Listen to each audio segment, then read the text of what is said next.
Extra stock YouTube channel में आपका स्वागत है।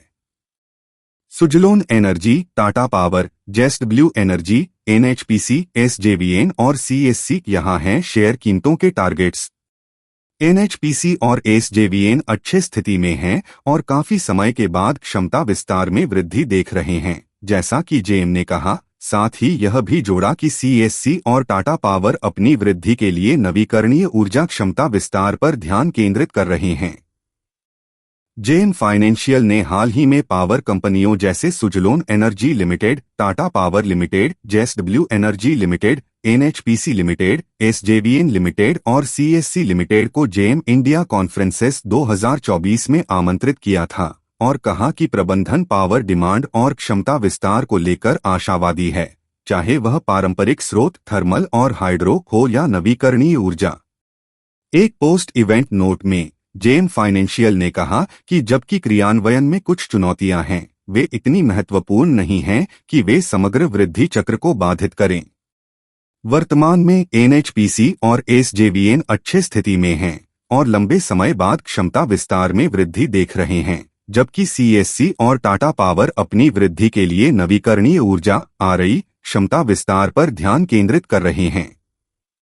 जेएसडब्ल्यू एनर्जी थर्माल और आरई दोनों में संकटग्रस्त संपत्तियों में अवसरों की पहचान करना जारी रखता है। इसके अतिरिक्त यह व्यापारी व्यापार में भी संलग्न है।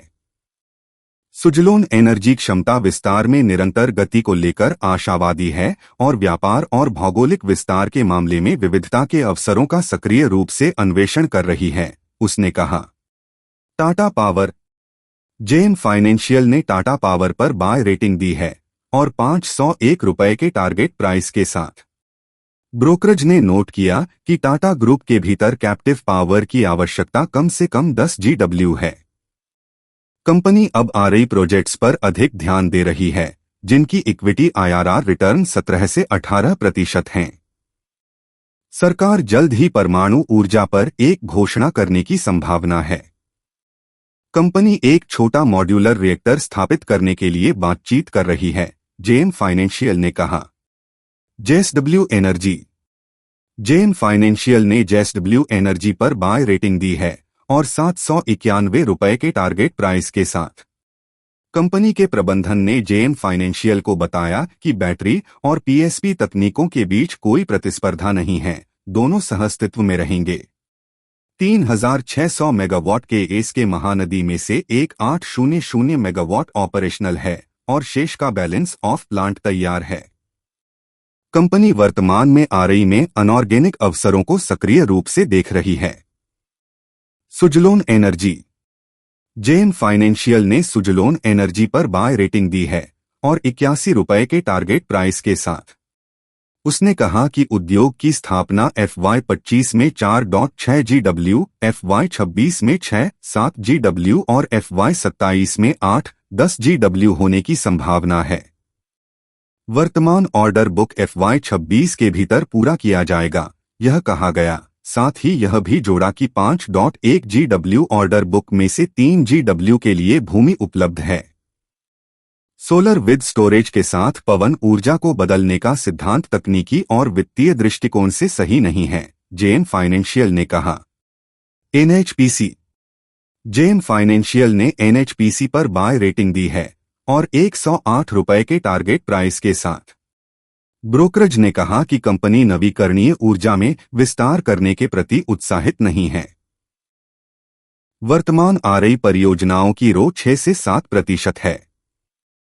800 मेगावाट पार्वती और 2000 मेगावाट सुबनसिरी लोअर की सभी 4 इकाइयां मार्च 2025 तक कमीशन हो सकती हैं, कंपनी प्रबंधन ने सुझाया।